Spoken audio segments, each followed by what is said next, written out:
Welcome, everyone, back to another episode of Tabletopped. It is your host, Nick. Thank you so much for listening. And today we have something brand new for you. In fact, this podcast is about to launch in the near future, and I have an exclusive interview with the people who run it.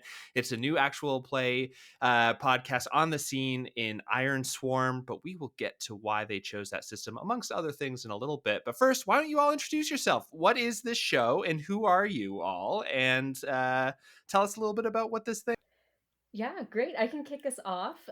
My name is Margaret, and I guess I should introduce what we are doing first. But now the important business of who I am is out of the way. So we are starting a podcast called Undiscovered Countries, which is a totally unplanned RPG. And I have my two co-hosts here with me. Yes, my name is Ben. And I am Cam. So all of you are people who I know through like the theater / performance scene in town. And you're all huge nerds like the other people that have been on this podcast. Yeah. In fact, Margaret was one of the first episodes way back when. But can you tell me a little bit about like why you guys chose to do sort of like, it's not an improvised podcast, but like you said, it's an unplanned adventure. So it's going to be very collaborative, I assume. And in a system that's not D&D, a lot of people might not know what that means, because D&D has like pretty defined roles, and Ironsworn might not be something that folks are as intimate with. So what brought you guys to Ironsworn, and how do you guys run this kind of table as a group? Is it as structured, in a classical sense, where there's a GM and the other two are the party, or is it's something where everyone's sort of leading the story at different parts? How do you guys structure the podcast? Wow, there's a lot to unpack, I feel like already. I feel like for some reason I'm inspired to talk about sort of like how us three got here to making a thing, which is basically like, yes, we know each other from doing theater, and specifically we used to do something with a touring theater company for many years. And one of the great things that came out of that was, as we'd be on tour, we would run a D&D campaign that, however many people in the cast would want to get involved in while we were off touring this show for like a month. And a bunch of the people had never played D&D or TTRPGs before. Including like, me. yeah, Margaret. My first exposure to it, for sure. Yeah.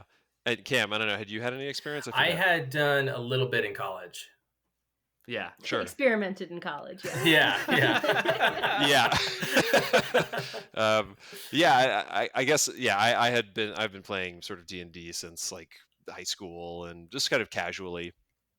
But yeah, that was a super fun experience. And then after 1 year, I feel like me, Cam, and Margaret were like probably the most sort of committed to the bit here. And we got together outside of tour, and we did just a little 3-person D&D campaign set in like a post-apocalyptic world. I was the DM, and they were the players, and it was such a small group that it was very different from anything that I had done, and it was just so much fun. We just had such an incredible time doing it that I feel like many years later now, it was sort of a no-brainer for us three to sort of get together and make something out of our love of these kinds of games. I don't know. Do you have anything to add to that, guys? No, I mean, I think, to answer, Nick, your question about like how it's set up, we're still sort of mirroring that, in that, Cam and I have characters that we play, and Ben plays the rest of the world. But instead of like a more traditional setup where Ben is our GM and, we fail at a role and he tells us what happens, that is something that we are collaboratively creating using mostly like action theme tables. So, we'll fail at a check, and then have a group discussion about like, well, what does that actually mean? And usually pick the most dramatic offering from the three of us. Yeah, it usually goes like a couple of ideas get passed around, and then someone says something, and we all go, oh yeah, That's the worst That's one. the Let's do one. that. And oftentimes prefaced by, well, what it, oh no, never mind. Yeah. And then we're like, no. Well, now you have to say it. Yeah. So when you guys get together, then is it fully improvised as well? In that, like you said, there's some tables and mechanics like that to adjudicate certain guidelines. But do you guys kind of talk either at the beginning of sessions or in between sessions and be like, this is sort of the direction that are interested in moving the story? Because I know all of you are also writers and performers. So is that sort of something? Because like Dimension 20 and some of the other big hitters kind of do have writers' rooms that help prep the GM between sessions. But I know that you're all writers. So is that sort of how you guys are going about it? Or is it more like the players have their domain that is all about like sort of their choices, and then Ben, you're sort of creating an overarching narrative on the fly kind of thing? I mean, so I would say the style of what we're doing is kind of just the next sort of step in how I kind of always GM, which is a little bit just kind of on the fly. I've never been a huge prepper as a DM. I've never really like planned out, okay, this is the castle, this is every room in the castle, in this room back here is the secret key that gets you into the dungeon that goes here. I've never really like planned that specifically.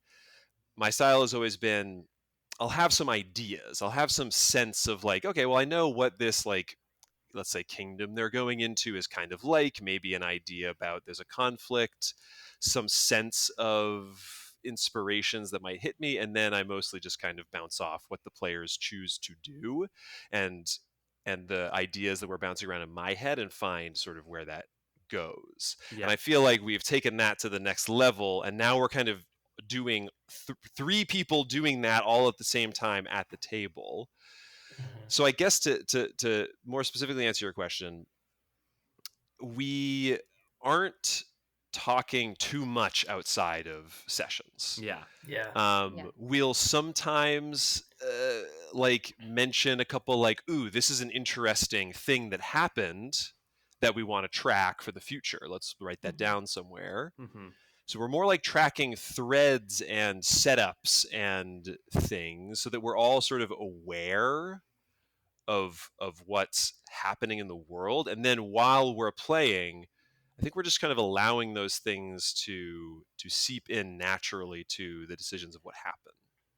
Yeah, we're moving moment to moment. Yeah.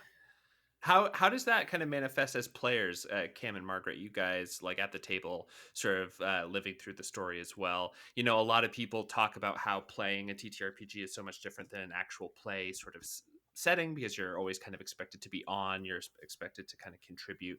So how has that been with you guys? Like, and maybe we can talk a little bit about the system, because D&D people have a very good idea of like what it means to be on different sides of that mechanical system, but like how are you both finding yourself acting through Ironsworn, and how are you envisioning your roles as you kind of develop these characters? Because you're still only in like 4 episodes that you have recorded, right? Pre-recorded that, or is it what do you guys have so far? We have quite a bank. Yeah.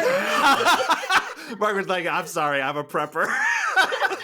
Well, I am, and that's one thing that makes this so exciting, and also I would say terrifying for me personally, because like you mentioned this idea of like always being on, and that's really true, and you don't get to plan. Like I don't get to go home and say, okay, we left on this cliffhanger, so like let me find a thing that's going to be really satisfying and juicy and tie a million different things in together. If my brain starts to do that, I have to go, okay, now stop, because that actually has to happen on mic with your other players. So there's a real like fear that you sort of go, well, I know this has to be a big moment, and I also have to trust that we're gonna find it in the room. I love, like, what I have loved is the ability to ideate together, right? To like be collaboratively being like, okay, how do we get out of this situation now? Where do we go from here? And actually doing that on mic rather than trying to hide that from the audience. We're like showing like that little peek behind the curtain of like, here are 3 brains trying to creatively come solve a problem, and then leaving it up to the dice as well. Even like the inspiration coming from that has been really fun.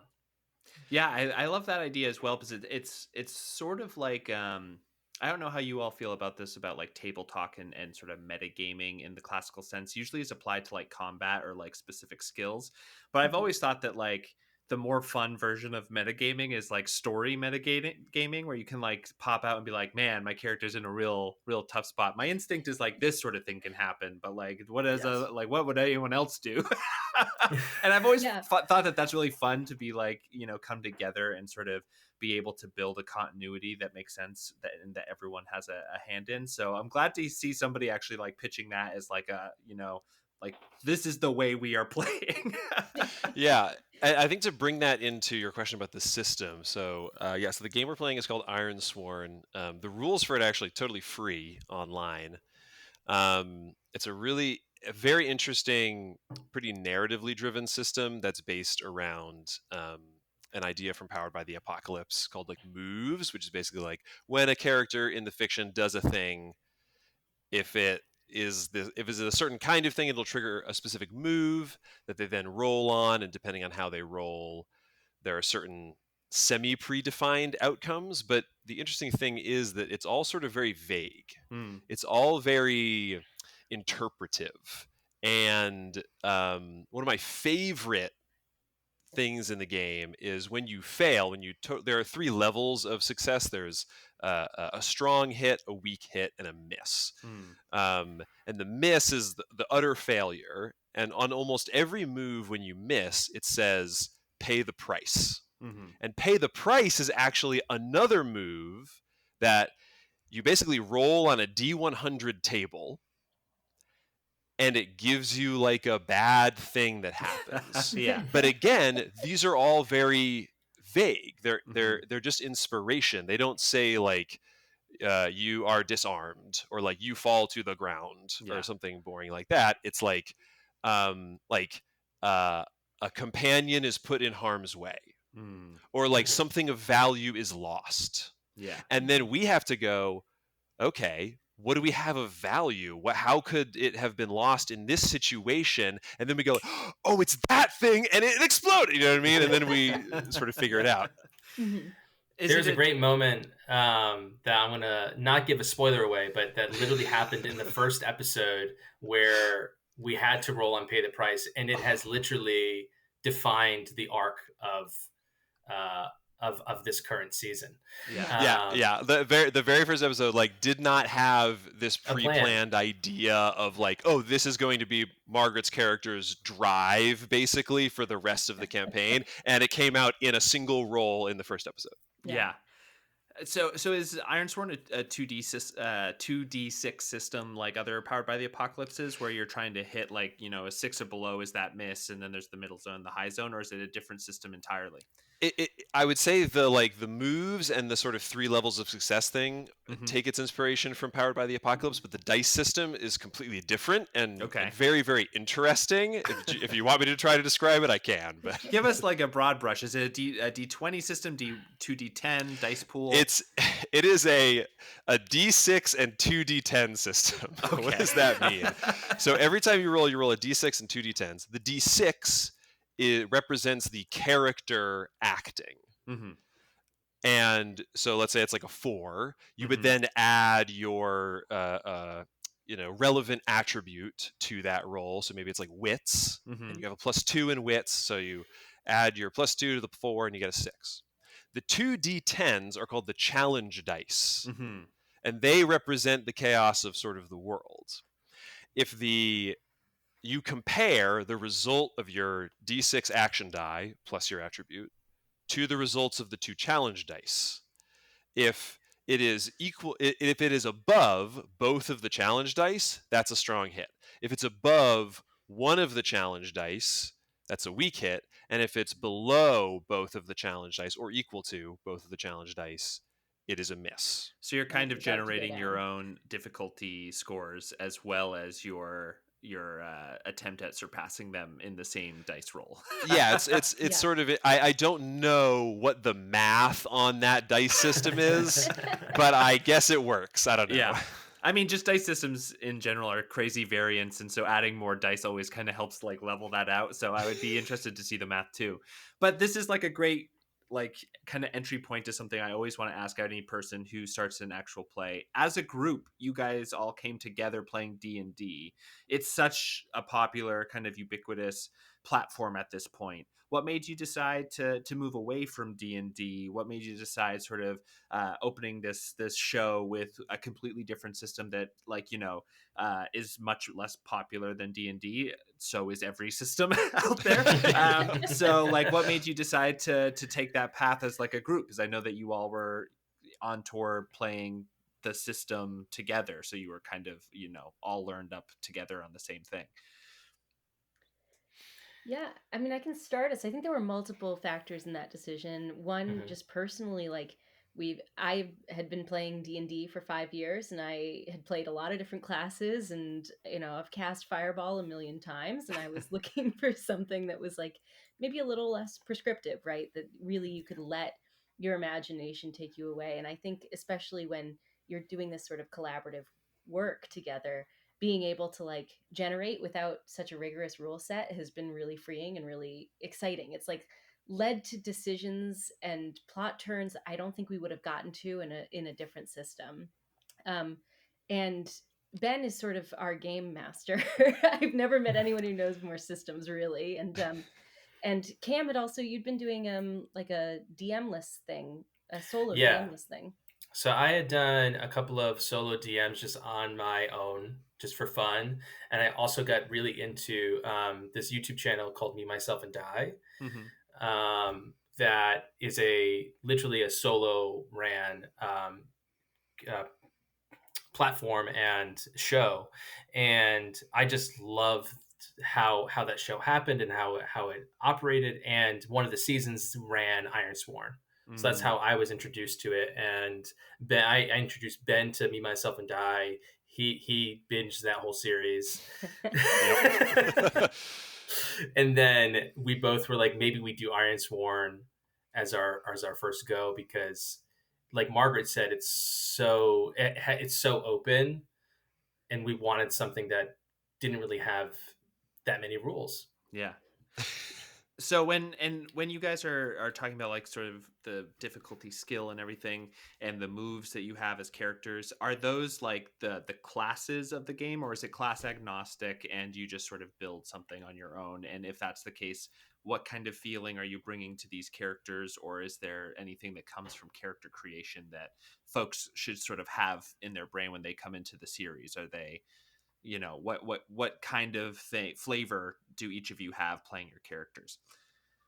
I'll describe a little bit about the system, I guess, and then you guys can, I think, talk about your characters. The character creation is pretty much like there are 5 attribute stats in the game. Can I remember them all in this moment? Maybe not. I'm sure like, strength is in there, probably constitution, a couple others. They're actually pretty unique. It's like wits, edge, shadow, heart, and iron. Those are the 5. So you can make a straight edge character and just put everything into yeah. So you choose those, and then there's no like sort of classes. All of the abilities come from what are called assets, which are organized into basically like actual cards. Yeah. And each asset has like 3 different options that you can choose from, and you can eventually get all 3 of them as you sort of level them up.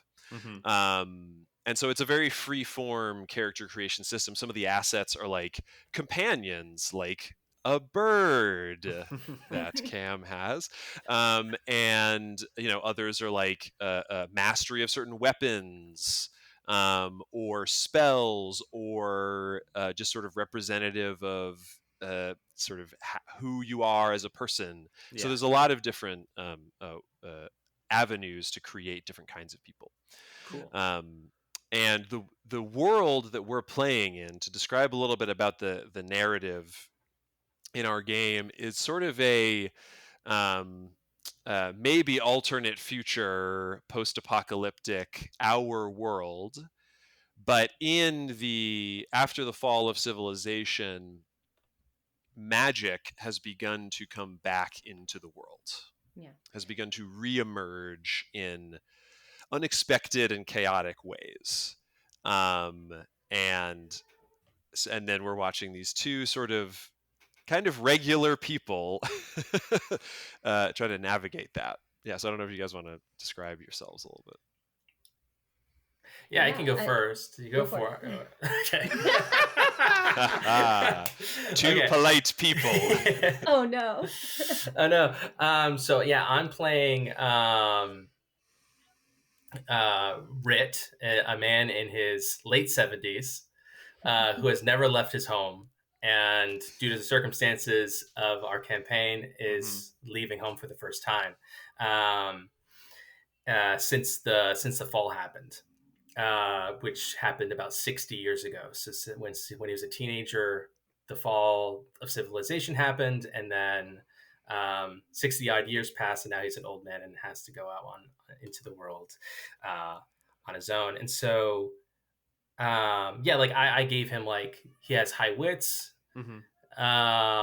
He's got his shadow, which is like his sneakiness is really low. Yeah. And his I think that's true for both of you, and it has caused problems. It has caused problems. But his edge, his like speed is kind of quick. Because he has one of the assets I grabbed was like a quarterstaff that I have that I use as like a walking stick. That can, like, that's my weapon of choice. And just kind of playing from that space, and like the thing that makes that character tick is that deep down he's terrified. And so leading every decision based on fear has been really interesting and led to a lot of complicated situations. Which is also an interesting foil for my character, because I'm playing Olivia Sheldrake, and she is a slingshot wielding type A high achieving 13-year-old. She's also never left their hometown, which we're calling Newer Bedford. This is set in Massachusetts, so we just thought that would be fun. And she, very precocious. She has a unique gift, which may or may not be recognized inside of her community.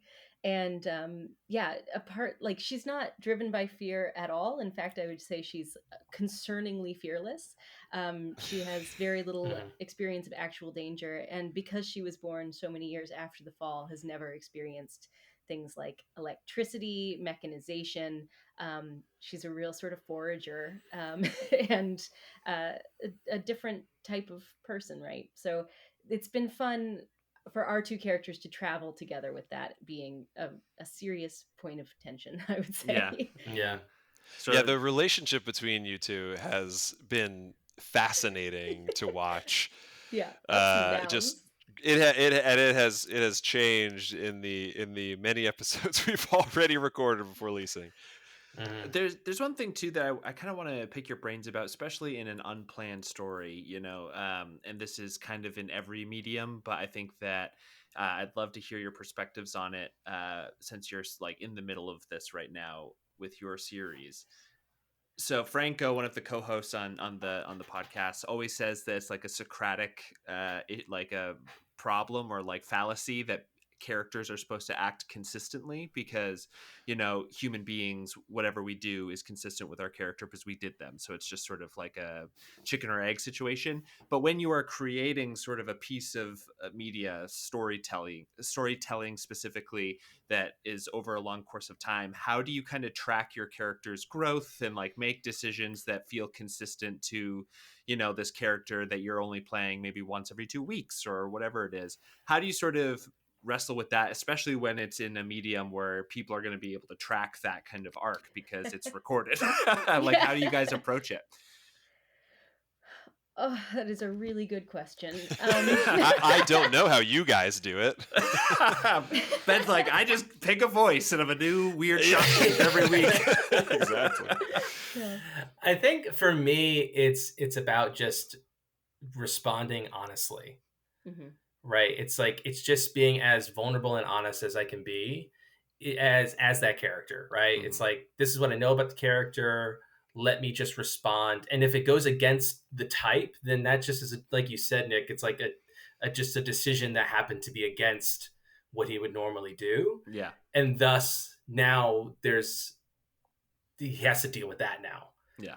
Which I think is like, interesting about it, the fact that it's unplanned in that way, it's like there's kind of no way to grasp it, so to speak, I guess. Yeah, like in real life, you kind of have to retroactively justify your decisions.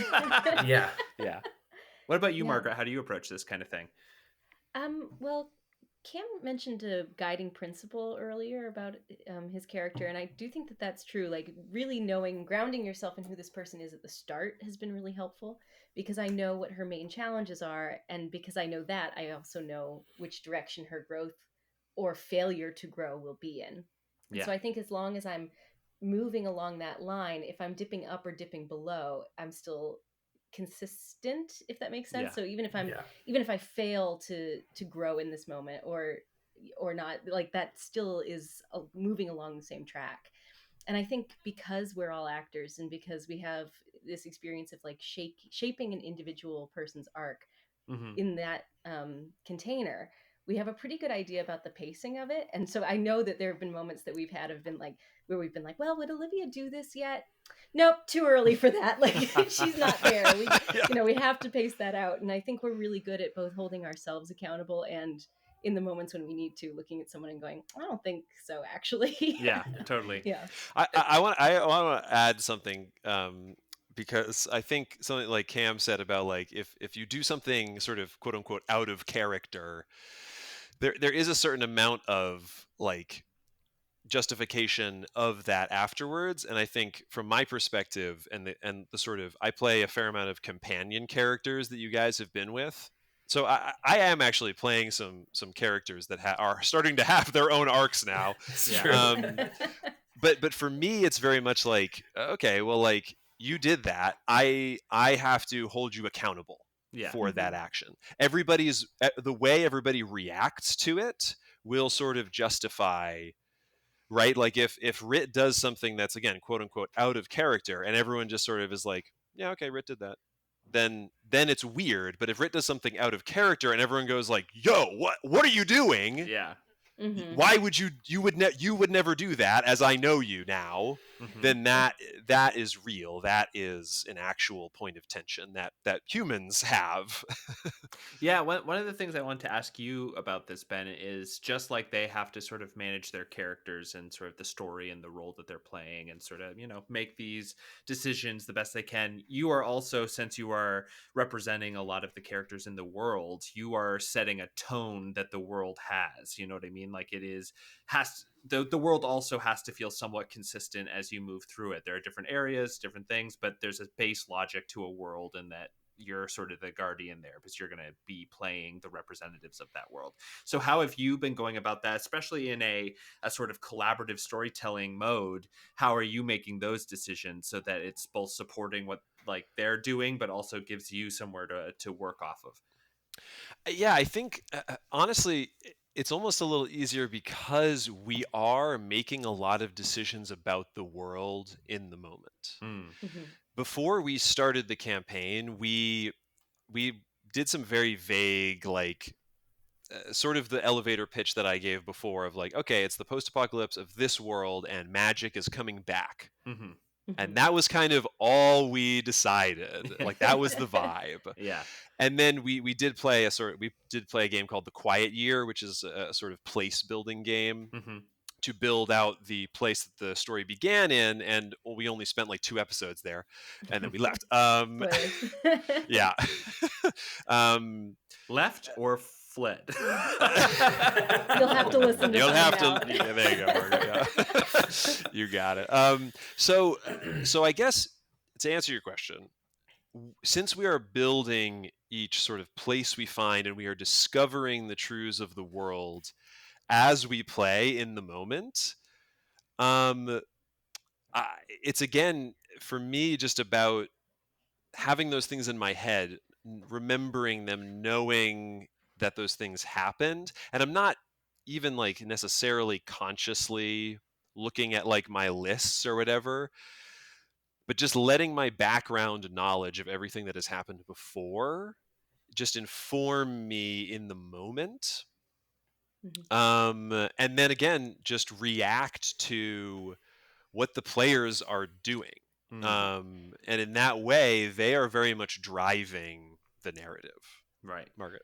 Yeah, if I can jump in here, like in the same way that I said we use a lot of like tables and things to figure out what consequences might be, we're using those for character generation and place generation in exactly the same way. Mm-hmm. So, we'll encounter an NPC, and part of building that is to roll like, are they friendly to us? Like, we'll roll descriptors about like one I think that we rolled was accented, and we were like, well, does that mean like in clothing, or does that mean they're not from here? Like, what does that mean? So we have those discussions too. And we go to a new place, and we've used a couple of tables from like Wander Home, which is a very lovely and wholesome game, which we really recommend. But like, to just say, okay, well, what is this place? Oh, it's a labyrinth. Okay, well, is it a literal labyrinth? What does that mean? And so we are really having all of those discussions and discoveries in real time for each of us to inform like what threads, we're not just following the threads of our character arc, we're also following the threads of the world in those moments. Yeah, so in a way it kind of feels like it's almost not so much GM and players, but that you're just playing different parts of the story, and it's almost like a GM-less game, because instead of like a firm-handed GM being like, the labyrinth is a magical labyrinth, it's purple and it's in this place in my world, it's more like that's generated, and then you kind of make that decision as a group of like, what does this mean for the point we are in the story. It's very cool. So recently we played a game called Our Haunt, which is a GM-less sort of, maybe you all nodded at once, so it feels like you're probably familiar. Us and some other friends almost played that game. Yeah, no, it's a very interesting game. I came down pretty negatively on our review, mainly because I was like, how can you expect for perhaps new friends or random folks to come together and do a collaborative storytelling game that can last months and months and months, years, whatever, without and you're just expecting them to know how to do scene work and build story in a pace, in a way that professionals are paid to do. So it has always made me confused about how you do that as a group, but in this context it makes so much sense, because you're all writers and actors and all of that kind of stuff. It's like, yeah, of course they can figure this out. But have you had any sort of experience with the sort of limits of that kind of system, or are you guys just like, wow, it's so free? Like, how do you approach using one of those systems to give like a different side to my experience in Our Haunt, because it sounds like you guys are having a great time with it and building meaningful stories. So how do you kind of approach it, and how do you go about that when you're building from a place of collaboration, I guess? Yeah, I definitely think we're at an advantage. You're like, yeah, we're pretty good at this. not in that sense at all, but like in the sense of like that we've worked together, for almost 10 years. Yeah. So like we know each other very well. We understand each other's humor. We understand the things that we enjoy dramatically. Mm-hmm. And so we know what's going to like get the other person excited. Mm-hmm. And it's easy to go with the flow when you have that much trust, because that's what it's about ultimately. It's like the three of us sit at that table, and it's just like an open trust circle. It's just like we trust, and like this hasn't happened yet, but like the game could go off the rails, and we would just have to go along with it based on how we decided that this is just the way the game that we're playing. But it's all about trust. Yeah, I think it would be a lot harder to do without that as a baseline. It's like, and I think that there have been many moments when we sort of mind meld, like, we'll sort of go, oh, well, we need to pay the price here, and we rolled this, and what does that mean? And then there's a moment which I hope comes across in an audio medium, but where we all sort of just see each other and go, oh, we all know actually exactly what that result is going to be.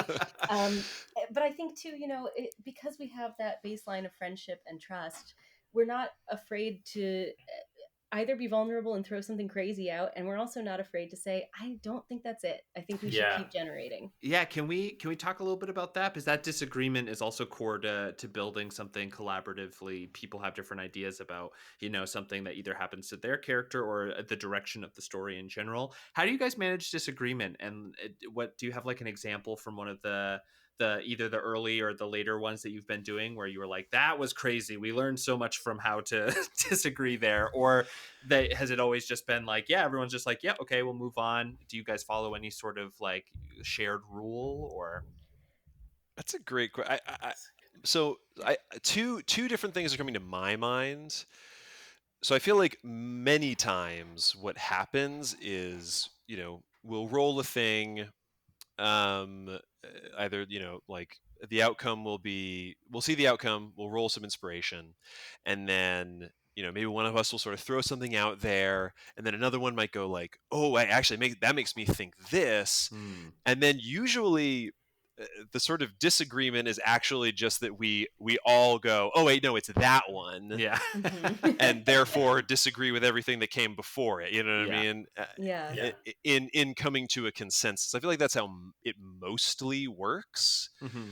I think our most recent episode that we just recorded, we did have a role that was like, it tested the bounds of what we were doing a little bit, because it was asking us very much to define something that we're not going to get to until way far in the future, that the characters will not encounter for a long time.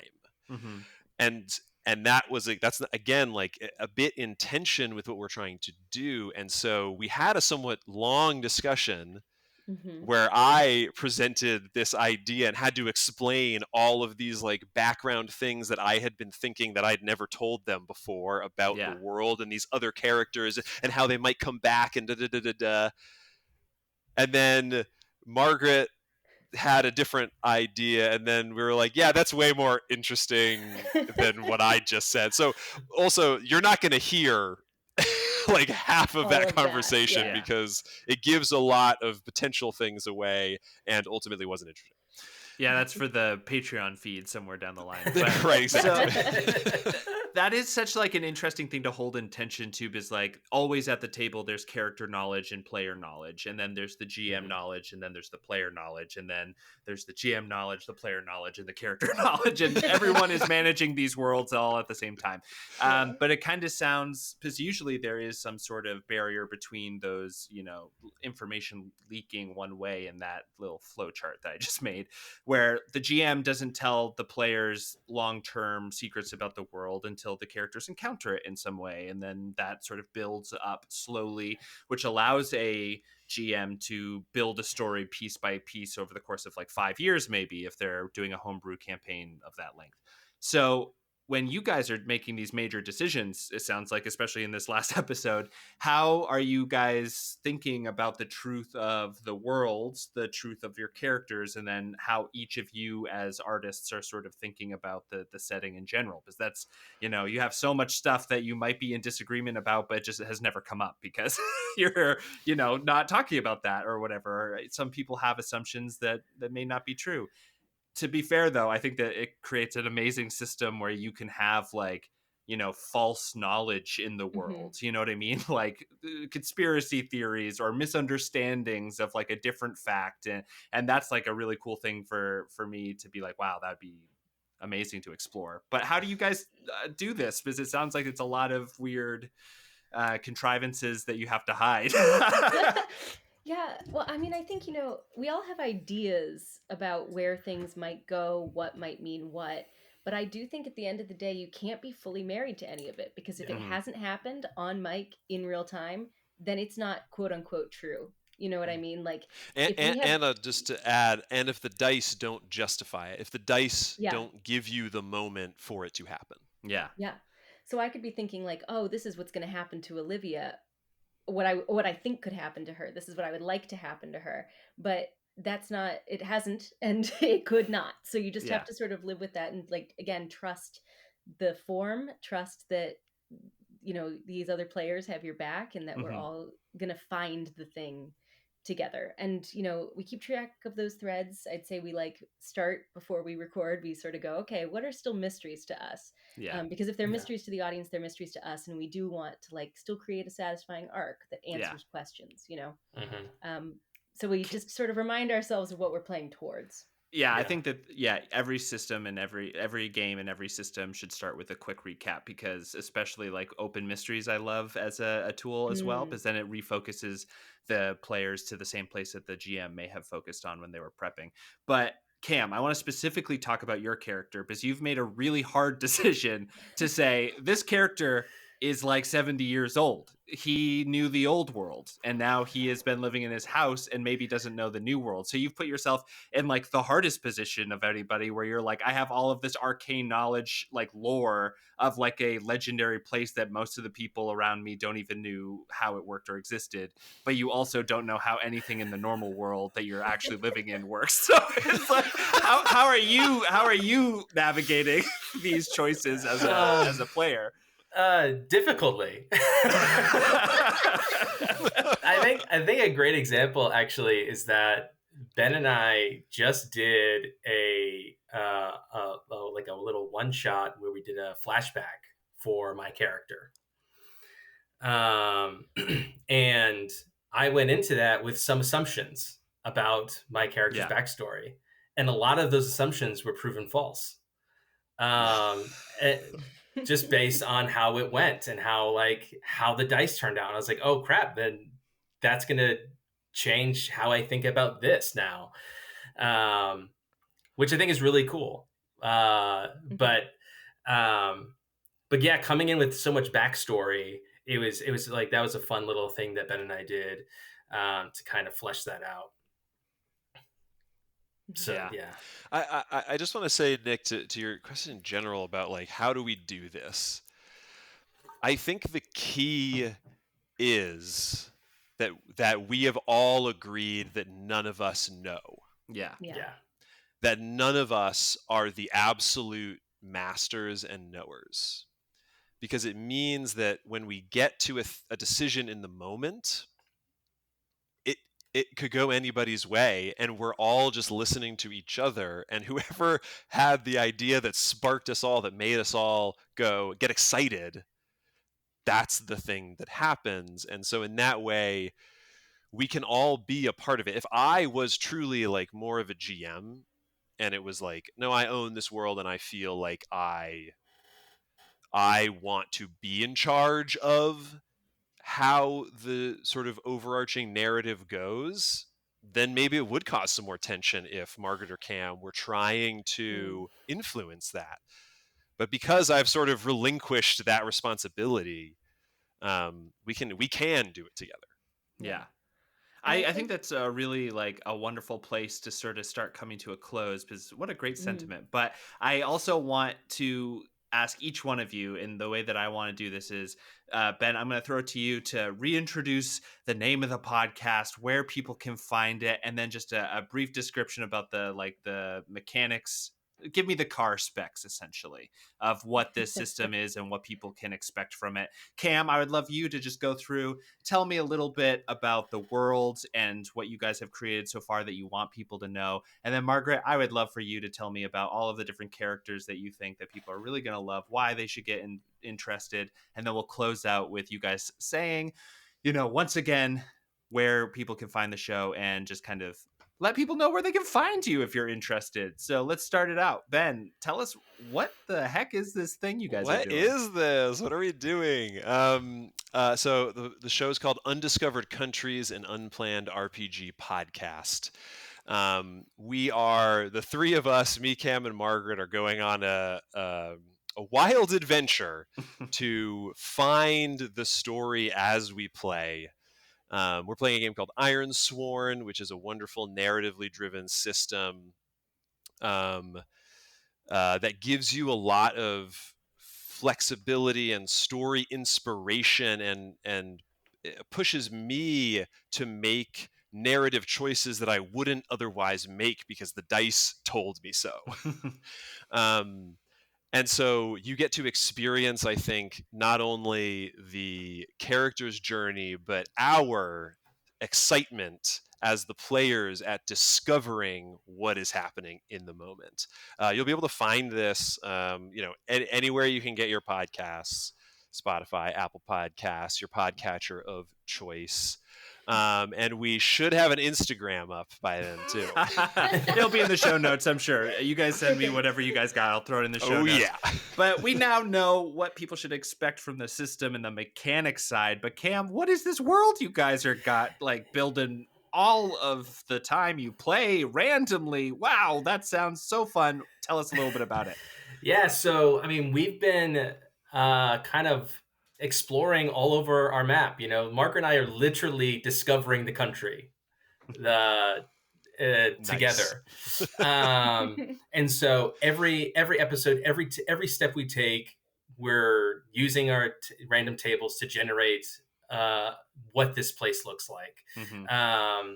You know, you can go in and listen to our episodes of The Quiet Year, as well as bonus content that we're going to have out there for you to listen to kind of get an idea of how we made this world and how, you know, these things like these weird magic crystals came into play, or how, you know, our hometown became Newark Bedford, and where we're going, and, you know, the creatures that are lurking in the shadows, but also the hope that is also brewing with this you know, rebirth of magic. Yeah, there's just a plethora of exciting developments every time we play. How much Massachusetts insider content you throwing in there for the base? I mean, honestly, a little bit. A very little. There's a Tanglewood reference. Yeah, There's a couple of mean-spirited cracks at the MBTA. Margaret, why don't you tell us a little bit about your characters and what people should expect, like, you know, themes, genre. What people do you want these characters to be? People that the audience gets attached to, or are they killed every 2 episodes? What's the deal there? No, we deeply hope you get attached. I would say our 2 intrepid heroes are Rit, a 70-year-old herbalist with a mushroom habit, and a precocious 13-year-old who sees the world in real black and white, good and bad terms, and the ways that is sort of challenged throughout time. But inside of that, you know, we've got Daria, who's like a surly seer. We've got Nissus, who's a real badass lady. I don't actually know how else to describe her, except she's sort of crusty in a fun way. We've got Mole, who's like a lovable goofball. Danny, who's a hapless bureaucrat. Paul Saltzman, what an exciting description. A bureaucrat. A bureaucrat's journey. A bureaucrat's journey. You have a new subheading after industry calls, you know. Yeah. But yeah, at the core of it, I think, is the relationship between the 70-year-old and the 13-year-old, and an intergenerational friendship. I think in terms of genre, we're really thinking mostly about sort of like eco-fiction hope punk. So it is post-apocalyptic, but maybe not as bad as post-fall you would think would be. Maybe there's something to be gained once we say goodbye to tech. That's what I would say. Amazing. All right, one more time. Name of the podcast, where people can find it. What days are you guys planning on releasing, so people can throw that subscription on and then expect it on specific days? Yeah, none of us know which one's gonna be. You're like, well, it cuts to like me in 3 weeks being like Thursdays. Yeah. No, it's Undiscovered Countries. You can listen wherever you find podcasts, and I believe we will be releasing on Mondays. Yeah, nice, yes. Yeah, amazing. Mondays is the day. The first drop, which is going to include a bunch of stuff. The first 3 episodes plus the Quiet Year bonus content. Right up front, should be dropping on the 31st. Amazing. So let me check my calendar, because we always do this a little bit early. That is next week. So you will all be able to go get that next week on the 31st. And then every Monday with Tabletopped, you got a double feature now. You got a full other actual play you can pair this with. But cool. Thanks everyone for coming on. This has been great, and I'm sure we'll have you back on when either, you know, you guys have a Beatles-esque falling out and I have to do the repair interview with each of you. Yeah. Or you know, this is like such a fun thing you guys keep doing, and we'll check back in maybe season 2 or something. I love that. Thanks so much for having us. Either Nick. option. Thank you. Yeah. Absolutely. All right. And if you are interested in Tabletop, you can go to tabletopppod.com. Right there, we have a contact form. If you have any specific topics you want to hear the Tabletop hosts cover, you can send them there. I read them all, every single one. I gobble them up like so much rice. You can also go to our Patreon, patreon.com/tabletop. Cam thinks I'm insane, but you got to keep this part fresh, Cam. It's so important to let the people know where they can find you. Patreon.com/tabletop. We have all of our modules. We have extra episodes, and you can join for free. All right, everyone. We'll see you next Monday. Goodbye.